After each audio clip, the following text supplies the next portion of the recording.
Welcome back everyone. We're carrying on with organisation topic today and looking at blood vessels. So we're going to be looking at what they are, the structures and special features of each type, and how we would look at something called the rate of blood flow and how you'll be able to calculate that in an exam. So grab some paper, grab some pens and follow along with me.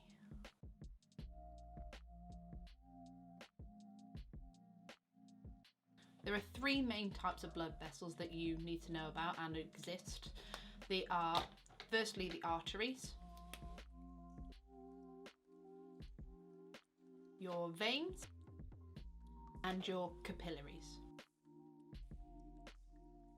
Let's go over each one in turn, talk about the structures, what their roles are, and then at the end we'll just have a quick overview. So let's start with the arteries.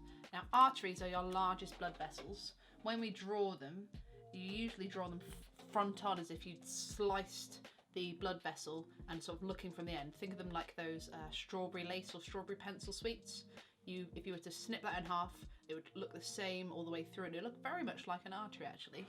So when we draw an artery, we draw basically a big target.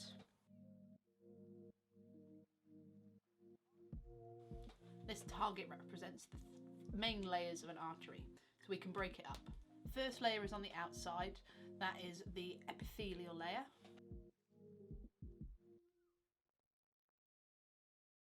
The next layer inside is a muscular layer.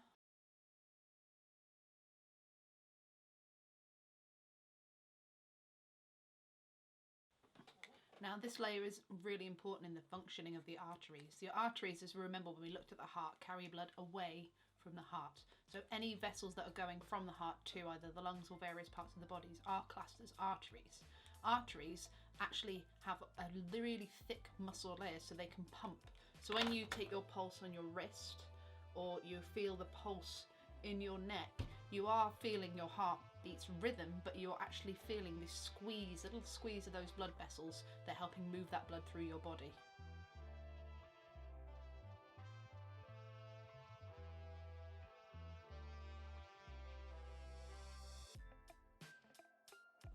That elastic layer also allows the artery wall to return to its original shape. So you can imagine coming out of your aorta, you have a very high blood pressure, the muscle is really thick in that left wall, it's giving a huge squeeze to get that blood out. So those muscular walls have to be there to give strength to that artery, and the elastic allows them to stretch in and out without breaking.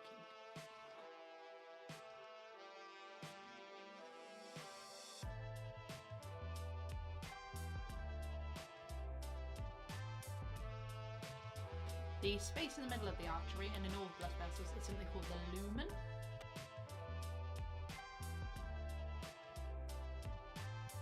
Now the lumen is just the proper science term for the space, the hole inside of the blood vessel. So the blood whooshing through is actually moving through the lumen. Now arteries have very small lumens, which helps keep that blood pressure really high so that blood can get squeezed further with every heartbeat.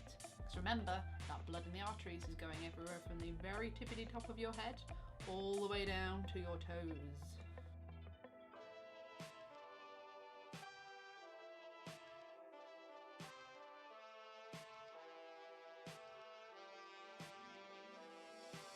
Let's look at our next blood vessel then, the vein. Veins are made up of about the same stuff as arteries. They have their epithelial layer, they've got the muscle and elastic layers, and they also have a lumen, but they are much wider. Often they don't keep that target bullseye shape either. If you look at pictures of veins under a microscope, or if you Google microscope vein pictures, if you are that bored, you will often find them as sort of wiggly shapes, almost like an elastic band that's been left on the table.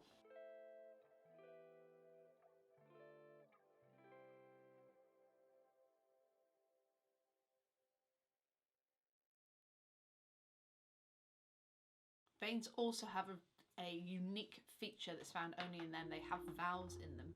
So remember valves from the heart, they are those sort of one-way gates that lets blood in through one way and out, doesn't allow them to come the other way. It makes blood go in one direction only. You have lots of veins in your legs, for example, and those veins have valves that go up your legs. So every time you move your leg, it sort of forces the blood up a bit, it gets trapped. Blood moves up again, it gets trapped. So that's why, for example, if you're stood up for a long time and you don't move, people often faint because your muscle contractions in your legs, and you need to get that blood up and into those sort of valve gates so you can get the blood returning to your heart. So often people feel faint because their oxygen levels go down because the blood isn't flowing as well.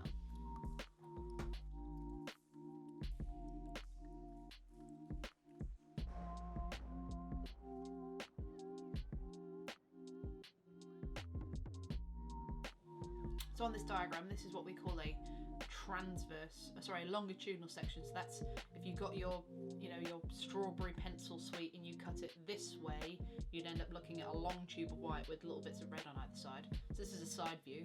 Here we can see our epithelium, our muscle and elastic layers. This bit here is the lumen in the middle where the blood is flowing. So when the valves are shut, this stops blood from being able to pass, and when the valves are open, blood can pass through. And remember, those valves are there to help keep the blood flowing in one direction.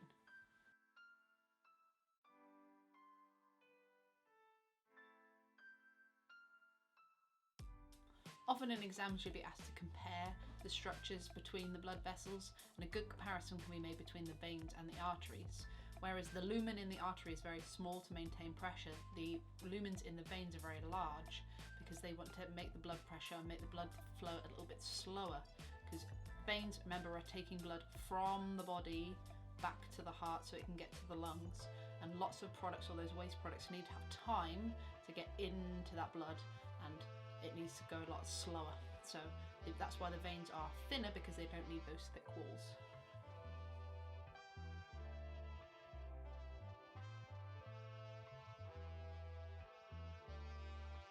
Our final blood vessel we're going to look at are the capillaries. Capillaries are tiny, they are microscopic, they're so small in fact that when we draw them in a second, you'll see that the walls of them, rather than being made up of elastic fibres, etc., are just one cell thick. And remember, cells, you need microscopes to see them, so even though we are absolutely jam-packed full of capillaries, every part of our body has capillaries lying next to, if not very close to it. They are so small so they can be so widespread. You need a microscope to look at them properly.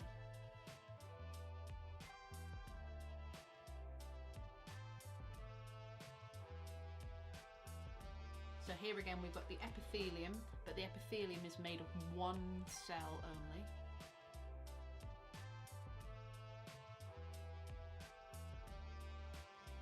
We have no need for any muscle or elastic fibres here because the blood is travelling so slowly and at such low pressure. So it's literally just an epithelium and then your very small lumen. Now, just to give you an idea of scale, these are so small that red blood cells need to go through them single file. The reason they go through single file is to slow that blood down so glucose and oxygen has lots of time to diffuse from the blood and into the surrounding cells.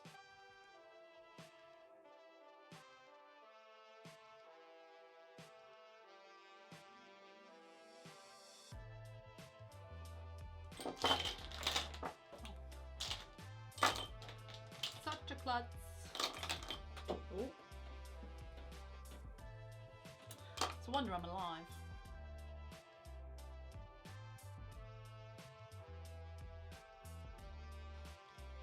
So blood pressure in the capillaries is very, very low indeed. So low to allow that blood to move slowly.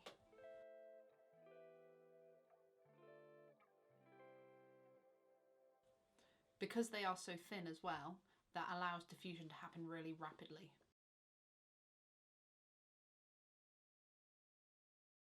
And that's our 3 blood vessels. Easy to remember, I'm sure. What you've got to do now is then just challenge yourself to look at the diagrams for a little bit, read the information, flip your sheet over and try and do it from memory. I'm not expecting you to get it right first time because none of you are, Einstein yet, but the more often you do it and the more you can fill in without having to look, the better you'll get. And you do need to learn these for the exams because examiners often use comparing these 3 types of blood vessels in those evaluate questions or in those compare and contrast questions, which are often in your 4 and 5 mark regions.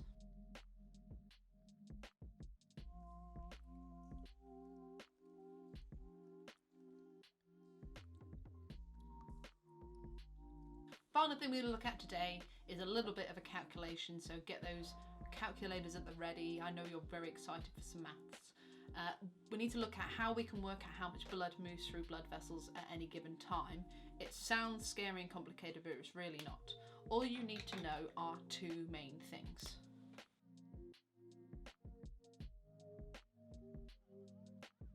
You need to know the volume of blood that is moving at a given time, or a volume of blood that gets moved over a certain period of time.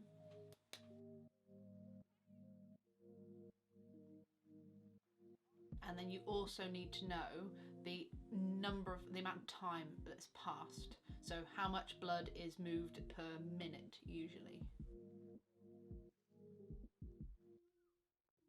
You may be asked to calculate this using seconds, or really be careful, especially in higher tier, them giving you times in hours or seconds and asking you to convert them first. So for example,